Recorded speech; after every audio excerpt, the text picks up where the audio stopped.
Hello, my name is Mystic Young, and unfortunately, due to some unforeseen circumstances, I will not be able to be accompanied by a live audience tonight, so I'll have to make do with that one. Tonight, we're going to be talking about Buddhism, and before I get started talking about what exactly Buddhism is, I think it's important to have a general understanding of where Buddhism came from. So, Buddhism all started with the birth of a prince named Siddhartha Gautama in 623 BC.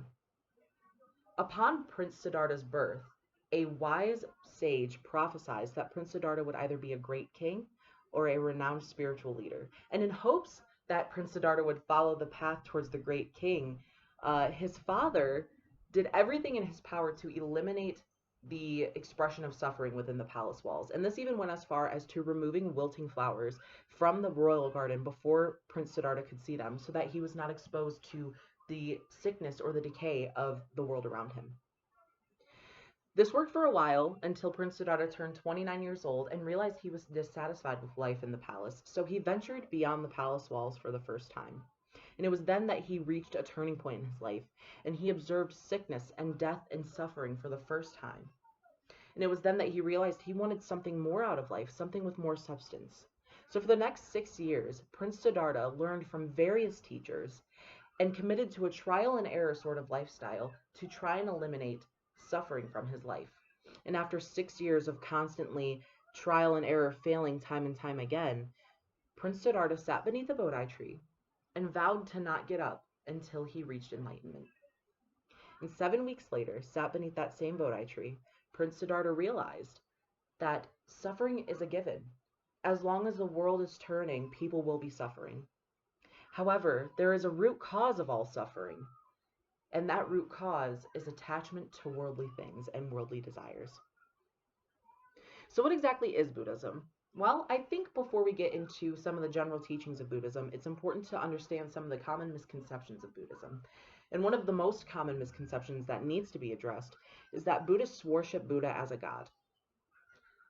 Based on the brief history that I just told of Prince Siddhartha's birth and upbringing, I think it's safe to say that Prince Siddhartha was once an ordinary person just like you and I. However, it was through that deep, concentrated meditation that he was able to reach enlightenment and become the Buddha. So it's important to acknowledge that Buddhism is a non-theistic religion. There are no gods or supreme beings that rule the universe in Buddhism. So a second common misconception is that Buddhists only care about themselves. And this could not be further from the truth. One of the most prominent teachings of Buddhism is that there is no greater satisfaction than benefiting others in the world around you. However, it takes time to reflect on yourself and withdraw into yourself to gain some clarification and introspection and work on those qualities of compassion and love that can be used to benefit the world around you. So while it may seem to others that you are withdrawing and turning your back on the world, you are doing so that you can own the qualities that it takes to benefit the people around you. So what exactly is Buddhism? Well, there are several different schools of Buddhism, and each school has their own unique beliefs. But each school believes in at least two general teachings of Buddhism.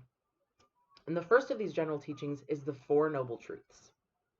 These Four Noble Truths include the truth of suffering, that all suffering exists, the truth of the cause of suffering, that the cause of suffering is from worldly attachment, the truth of cessation of suffering, which states that suffering can be put to an end, and the path to the cessation of suffering, which states that through deep concentrated meditation and through the unattachment of worldly things, one can end their own suffering.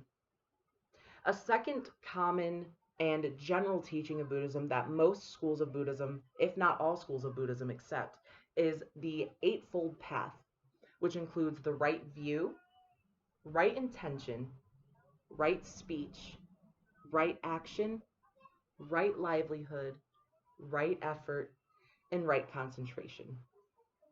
So right view is that you have understood that suffering is caused by worldly attachments. Right intention is the positive intentions to rid yourself of suffering. Right speech is abstaining from any harmful or negative speech patterns or language. Right action is the actions of abstaining from like killing and stealing and sexual misconduct. Right livelihood is abstaining from any kind of lifestyle choices that might hinder your enlightenment. Right effort is understanding that you are putting effort into enlightening yourself. Right concentration is proactive meditation. And there is one more that I just realized I missed. Right mindfulness is the eighth of the Eightfold Path.